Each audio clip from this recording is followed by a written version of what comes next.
Well, hello guys.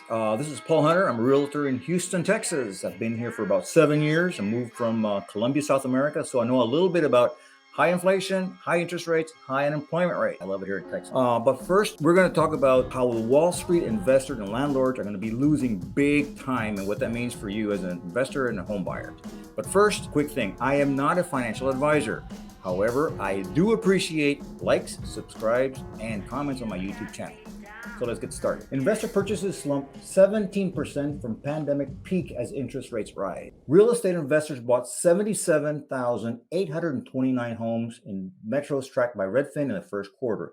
That's down 11.5% from the fourth quarter of 2021 and 16.5% from the third quarter of 2021, when the investor purchases were a record high. However, if you look a little bit farther down, investor purchases are still up by 30.7%. It's the smallest gain, but it's still a gain. What does that mean? What does that mean for us? It means that although investors bought 11.5% fewer homes in the first quarter of this year from the fourth quarter of last year, they still bought more. So what I'm saying is that and I will say it a number of times, we are still not in the crash.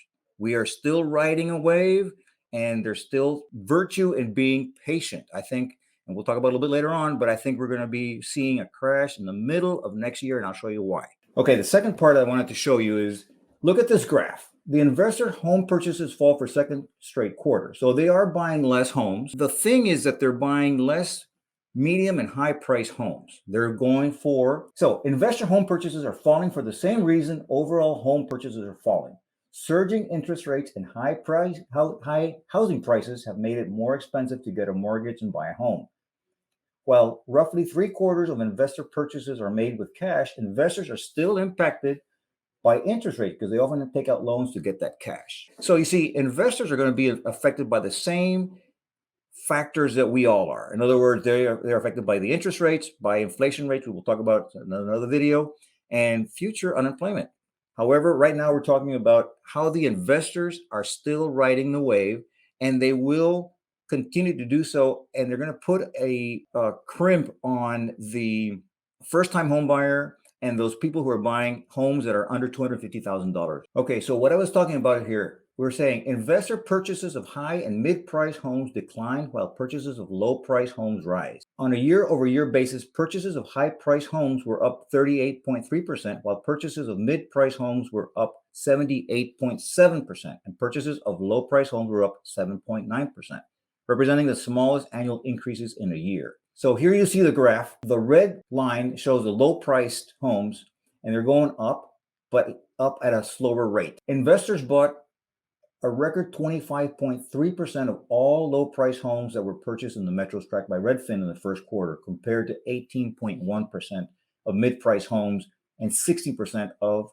high-price homes. So guys, what this means is that there's going to be, a big squeeze on first-time home buyers, on people who are looking for homes under 250. So here's what I see in the near future. Politics being what they are, they're going to extend the wave past the elections in November, and then we're going to start getting reality sets in, and then interest rates are going to hit us again hard. It's going to happen. The Fed, and we'll talk about it in another video about that, but definitely the Fed going to continue to either increase the interest rates or keep them high, one of the two, because inflation, and I don't have to tell you this, guys, go fill your tank of gas and tell me how that feels these days.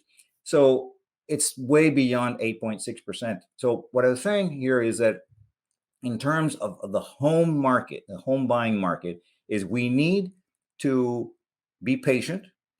If you're looking for deals, it's going to have to be either the middle or towards the end of next year. Remember, you guys, when you're out there buying and looking for deals, you got to either be very good or be very careful.